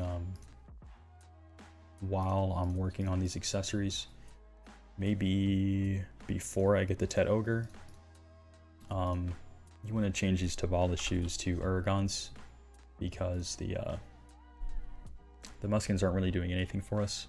Having that evasion with this gear set is pretty much a useless stat, and so we're going to need more DR so we can do a lot of the grind spots in this game. So having the Uragons is nice. And I actually ended up switching all my Tavalla gear for just standard boss gear in the future. So like for the helmet slot, I ended up going with the Griffin helmet, armor, dim tree, or red nose if you plan on going for the Fallen God as your first pen armor, which is what I did. Sometimes it's worth going for the red nose depending on the prices, as the Kaffir level requirement is also lower than that of dim tree. Beg's gloves here. So DP is going to be the same, but having the boss gear equivalents will allow you to put Kaffirs into things such as C3, which is going to give you 3 more sheet DP on everything. The stats you get from it aren't really that good at all. I mean, you just get like 1 DR and 30 HP per piece. The evasion stat's pretty useless, but it could bump you up to different DP brackets so that you get some passive percentage DR through that. This is what I did. I kept these same earrings for a very long time, as earrings are usually a really inefficient piece of gear to get in terms of the AP per silver. Moving on from here,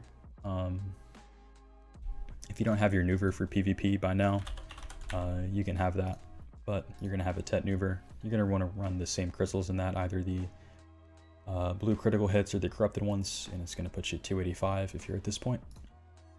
But let's just go back to the Tavalla Hornbow pen, or let's say you exchange it for the Tet Kudum as I did. So Tet Kudum, now we can look at that. And this is just going to be your Zarka Blade equivalent as well at Tet. So we're not going to buy that though. The Tavalla will suffice for a very long time. At this point in your gear, you have this pen. You can maybe look into penning a main hand and getting your earrings, maybe getting Bell's Heart. Bell's Heart's going to give you 3 AP for probably around like 7 to 10 bill, depending. But that's going to give you 3 AP, 276 AP, and then depending on the Kaffir's price, maybe the Kaffir level 5 is worth at this point, so that we hit the 277 AP bracket. It gives us a bit more AP for PvE, and this also pushes us to a good bracket for PvP, which is 289. So if we were to throw 2 Tet Tungrat earrings on here, these are usually between 6 to 7 bill a piece, so you're looking at like 12 to 14 billion for 2 of them, which is almost a pen armor, just for 4 AP, which is going to give you a bracket.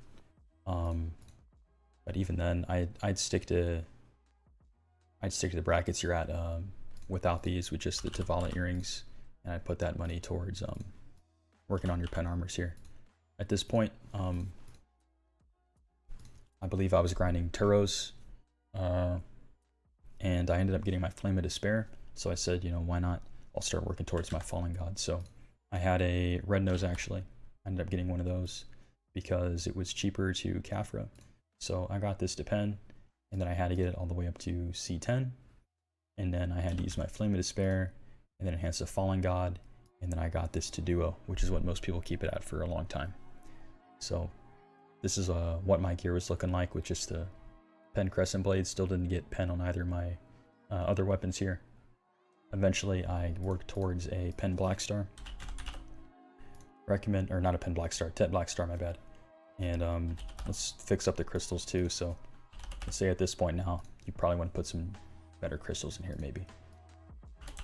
This for sure. Like, as you're getting those accessories, you definitely want to get the Jin Vipers before you start working on Tet accessories. That's a lot of damage there, having all of that. Here, I'm still just running standard Hooms. I also recommend everyone to stay on a standard DR set.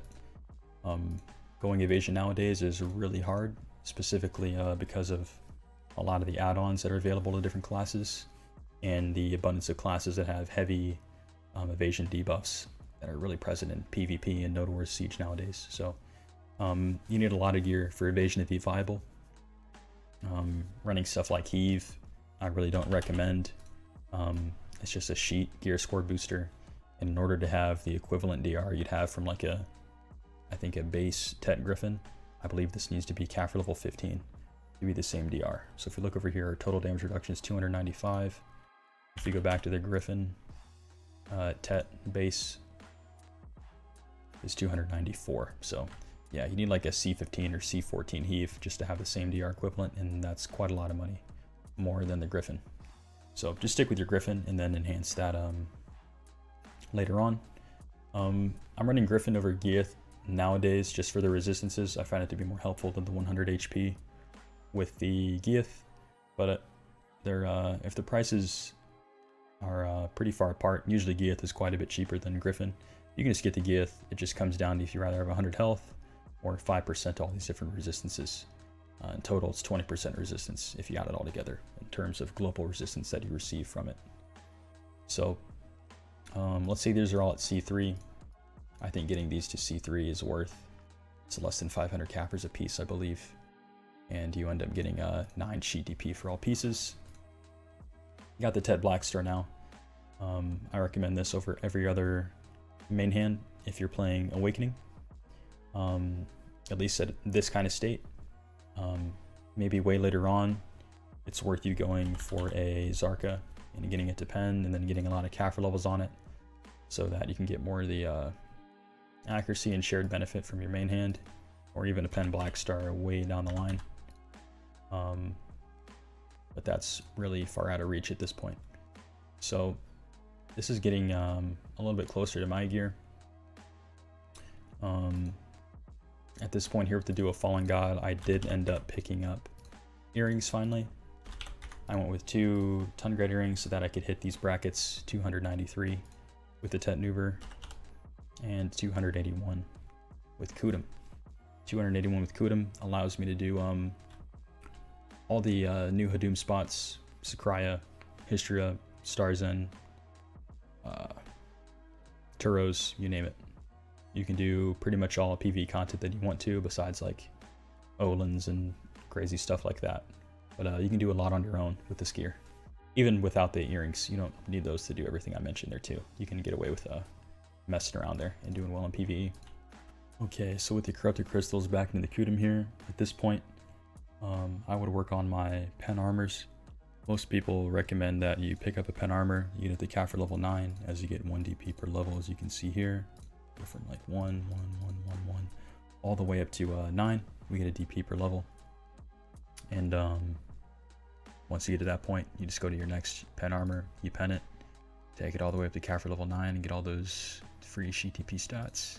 And then move on to the next one, Uragons, Kaffir level 9. This is what I plan on doing, so that'll take me to 378 with a Kudum, I guess, a Tet Kudum. And then with a Nuver, 367 if it's Tet, and then if we eventually pen the Nuver, be 368 with 296 on Awake. And at this point, maybe look into getting your endgame accessories or doing things like to min-max certain things. Like for a couple hundred Kaffers, you can throw it into your Nuver or your Kudum for 4 accuracy. You can do that to a Tet Kudum as well, and it'll also give you 4 accuracy. Garmothing your equipment. So making this fiery is going to give you some stamina, HP, and 10% special attack evasion. So if I were to get a Garmoth Nuver, I would run special evasion crystals here in the Fallen God, and if not, I would stick with the standard Hooms. So if I don't have this, I'm going to stay Hooms here. Those are going to stay Hooms if we're just running this regular Nuver. And then you can also get a Karandus Heart, which will make your Dandy to a Storm Devoured, which gives you 1 crystal slot. You can run an Akrod Crystal for 5 monster damage and 3 accuracy, or an Elixirs Crystal for 5 human damage and 3 accuracy. And then if you put the whole heart on there, if you have 2 of them, you can run a Fiery Dandy, and you can do different things such as getting Hooms here so that you can keep a Hoom set up. If you're running 2 here in the helmet, and then evasion here, if this does ever become the Fiery Nuver, right? So you can keep your Hoom set, or you can run the Elixirs crystals here, or the Akrod crystal here. A lot of different variants you can do. At this point in gearing, this is probably when I'm going to start considering changing my accessories towards what I want in the end game. So whether that be like running something like a disto and a dawn, or double distos, or maybe putting on like a Tungrad ring like we said, or maybe switching to like a Tet Ominous ring for some accuracy, or running a Tet Toro belt. Lots of different options. And with the new update as well now, I mean, you can enhance these accessories now too. Like I have a Moonlit Leighton, gives you 150 HP, and then you can run either the crit upgrades, the Starlit, or you can run the other one, the Clouded, which gives you HP. The Starlit gives you 3% critical hit rate. Just those kinds of things. But honestly, at this point, you've been playing the game for quite a long time, and you probably have your own idea of where you want to head with your gear.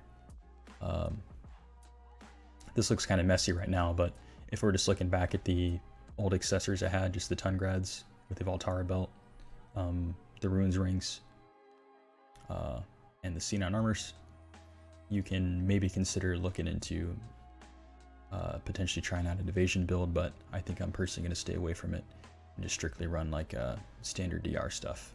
But my build will probably end up looking like Posha, where's it at here? Pen, or no, yeah, Pen Kaposha, maybe a Disto and a Dawn and a Turo, with this Moonlit being a Leighton's. Probably something pretty similar to this. I really just don't know what I'm going to do with the accuracy accessories right now. As far as those things go, I mean, what accessories you're going to run, it just depends on what content you're doing in the game, who you're fighting, what tier PvP you're in. Are you doing tier 1s? Are you doing tier 2s? Are you in the top end of tier 2 guilds? Are you doing siege? Like, what kind of players you're fighting? Where are you at? What do you want to do? I mean, you got to answer those things yourself as far as where you want to be and what you need to get there. So I hope this helps and gives you guys like a general understanding of what you can work towards gearing wise. Thank you all for watching my guide. If you found it to be helpful, feel free to leave a like, a thumbs up, and subscribe to the channel if you want to see anything more, or you want to follow my content creation here. I also have a Twitch channel that I stream to pretty often, a few times a week, if you want to see more PvE and PvP stuff and or ask questions, and I can give you some live feedback there. You can also join my community Discord, as I said in the beginning. That's all in the description below.